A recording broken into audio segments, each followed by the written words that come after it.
오늘 이 아침에도 하나님의 은혜를 사모하여 기도의 자리에 나오신 모든 성도님들을 환영하고 축복합니다.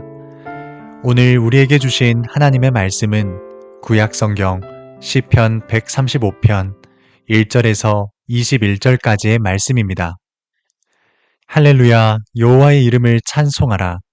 여호와의 종들아, 찬송하라.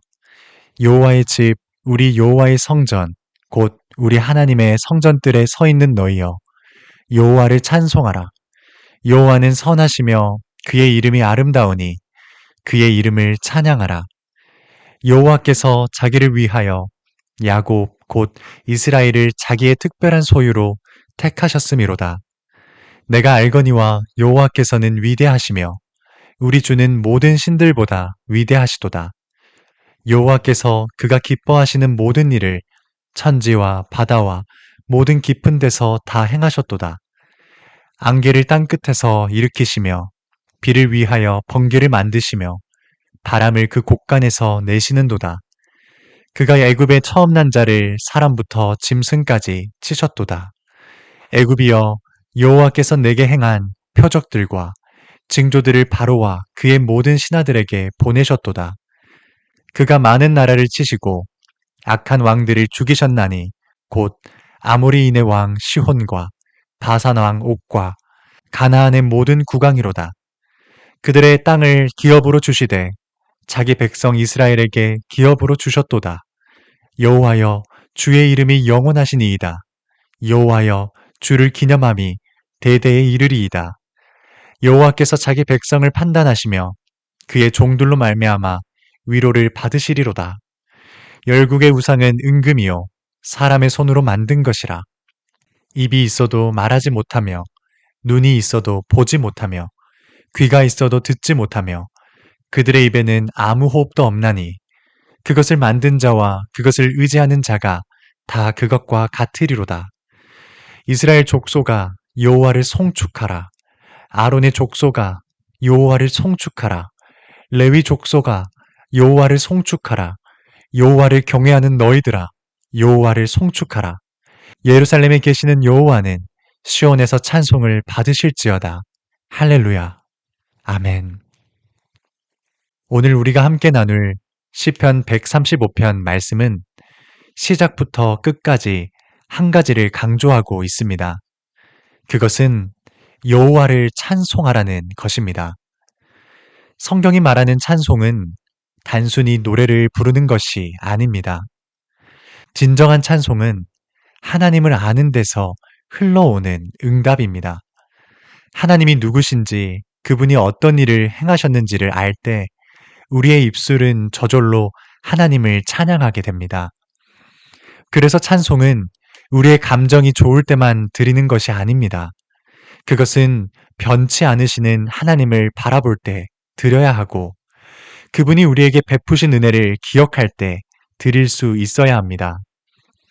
오늘 본문은 우리가 왜 하나님만을 찬송해야 하는지를 세 가지 이유로 말씀하고 있습니다. 이 시간 그 이유를 함께 살펴보면서 우리의 찬양이 무엇을 고백하고 있는지 다시금 생각해 볼 수 있기를 바랍니다. 먼저 우리가 하나님을 찬양하는 첫 번째 이유는 하나님이 창조주이시기 때문입니다. 오늘 본문 5절에서 7절 말씀을 보면 이렇게 고백하고 있습니다. 잘 들어보십시오. 내가 알거니와 여호와께서는 위대하시며 우리 주는 모든 신들보다 위대하시도다. 여호와께서 그가 기뻐하시는 모든 일을 천지와 바다와 모든 깊은 데서 다 행하셨도다. 안개를 땅끝에서 일으키시며 비를 위하여 번개를 만드시며 바람을 그 곳간에서 내시는도다. 성경은 이렇게 하나님을 위대한 창조주로 증거합니다.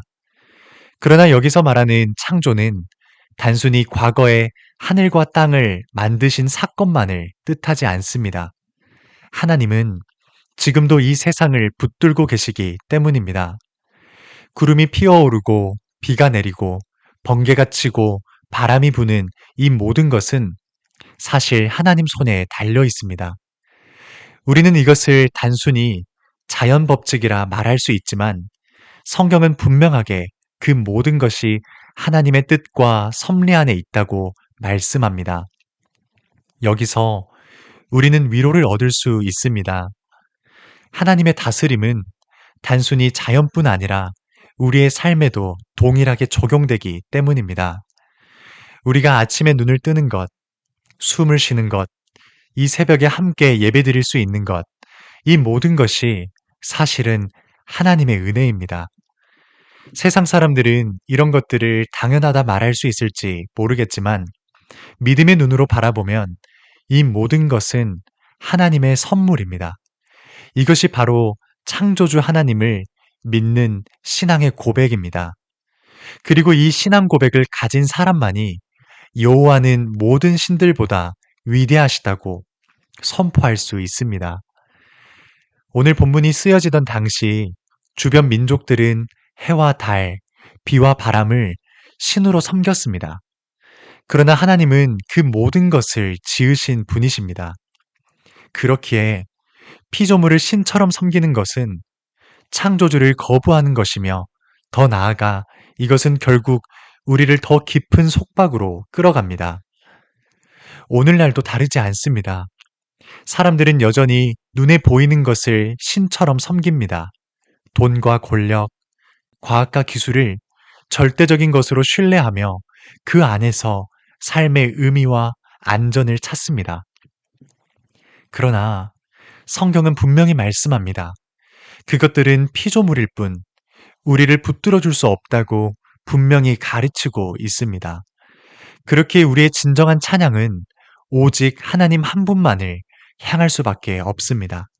하나님만이 창조주 되시며 참된 주권자이시기 때문입니다. 이어지는 본문을 계속해서 살펴보겠습니다. 우리가 하나님을 찬양할 수밖에 없는 두 번째 이유는 하나님이 구원자이시기 때문입니다. 이어지는 말씀을 보면 하나님께서 애굽의 장자를 치시고 이스라엘을 그 손에서 건져내셨다고 기록하고 있습니다. 이것은 하나님께서 자기 백성을 친히 구원하셨음을 선포하는 내용입니다. 이스라엘이 애굽에서 해방된 것은 결코 우연이 아니었습니다. 하나님께서 아브라함과 맺으신 언약을 기억하시고 그 언약을 신실하게 이루신 결과였습니다. 사람은 약속을 쉽게 잊어버리지만 하나님은 결코 약속을 잊지 않으십니다. 그분은 나는 너희의 하나님이 되고 너희는 나의 백성이 될 것이라는 그 약속을 끝까지 지키신 것입니다. 그렇기에 이 구원은 언약이 신실하신 하나님께서 베푸신 은혜의 역사였습니다. 사랑하는 성도 여러분, 이 출애굽 사건은 우리와 무관한 옛날 이야기가 아닙니다. 하나님은 예수 그리스도를 통해 더 크고 완전한 출애굽을 이루셨습니다. 죄와 사망의 권세 아래 있던 우리를 예수 그리스도의 십자가와 부활로 구원하신 것입니다. 출애굽이 언약의 성취였듯 그리스도의 십자가 역시 하나님의 언약 성취입니다. 우리는 바로 여기서 하나님의 신실하심을 마주하게 됩니다. 하나님은 약속하신 대로 행하시고 끝까지 자기 백성을 구원하시는 분이십니다. 그 구원은 과거의 사건에서 끝나지 않고 지금도 우리 삶 가운데 계속되고 있습니다. 그리고 그 역사는 장차 예수 그리스도의 재림 때에 완전히 완성될 것입니다. 그렇기에 우리 모두는 어떤 상황 속에서도 하나님을 찬양할 수밖에 없습니다. 우리의 구원이 상황에 달려있는 것이 아니라 변치 않으시는 하나님의 언약에 달려있기 때문입니다. 창조주 하나님은 역사의 주인이시며 우리의 구원자 되십니다. 마지막으로 우리가 하나님을 찬양하는 세 번째 이유는 하나님이 참 하나님이시기 때문입니다. 오늘 본문 15절 말씀을 보면 성경은 당시 사람들이 의지하던 우상을 가리켜 사람의 손으로 만든 것이라고 말씀합니다. 겉모습은 화려해 보이지만 실상은 아무 능력도 없는 것이라는 의미입니다. 입이 있어도 말하지 못하고 눈이 있어도 보지 못하며 귀가 있어도 듣지 못할, 결국 죽은 물건일 뿐임을 드러내고 있는 것입니다. 그리고 이어지는 18절 말씀을 보면 그것을 만든 자와 그것을 의지하는 자는 다 그것과 같다고 말씀합니다. 즉, 죽은 우상을 붙드는 자는 결국 그 우상처럼 무력해지고 공허해진다는 의미입니다. 이처럼 사람이 무엇을 섬기느냐에 따라 그 삶의 모습이 결정됩니다. 헛된 것을 붙드는 자는 결국 헛된 삶으로 흘러가게 되어 있습니다. 반면에 우리 하나님은 참되신 하나님이십니다. 그분은 살아계셔서 지금도 말씀하시고 보시고 들으십니다. 사람의 손으로 만든 우상과는 비교할 수 없는 분이십니다. 그분은 우리의 눈물을 아시고 우리의 기도를 들으시며 우리 삶의 걸음을 친히 인도하시는 분이십니다. 이것이 참 하나님과 우상 사이의 결정적인 차이입니다. 성도 여러분, 우리가 무엇을 섬기느냐에 따라 우리의 삶이 달라집니다. 죽은 것을 붙들면 결국 죽은 것 같이 되지만 살아계신 하나님을 붙들면 하나님의 생명과 영광에 참여하게 됩니다. 그렇기 때문에 우리의 찬양은 다른 어떤 대상에게도 향할 수 없는 것입니다. 오직 살아계신 참 하나님께만 향해야 합니다. 우리가 참되신 하나님을 의지할 때 우리의 삶도 하나님을 닮아가며 그분의 형상대로 회복되는 은혜를 경험하게 될 것입니다. 이제 말씀을 정리하겠습니다. 오늘 우리는 시편 135편 말씀을 통해 하나님을 찬양해야 할 이유를 함께 살펴보았습니다. 본문은 그 이유를 세 가지로 제시했습니다. 먼저, 하나님이 창조주이시기 때문입니다. 그분이 지금도 세상을 붙드시며 우리의 삶을 다스리고 계시기에 우리는 그분을 찬양하지 않을 수 없습니다. 둘째로, 하나님이 구원자이시기 때문입니다.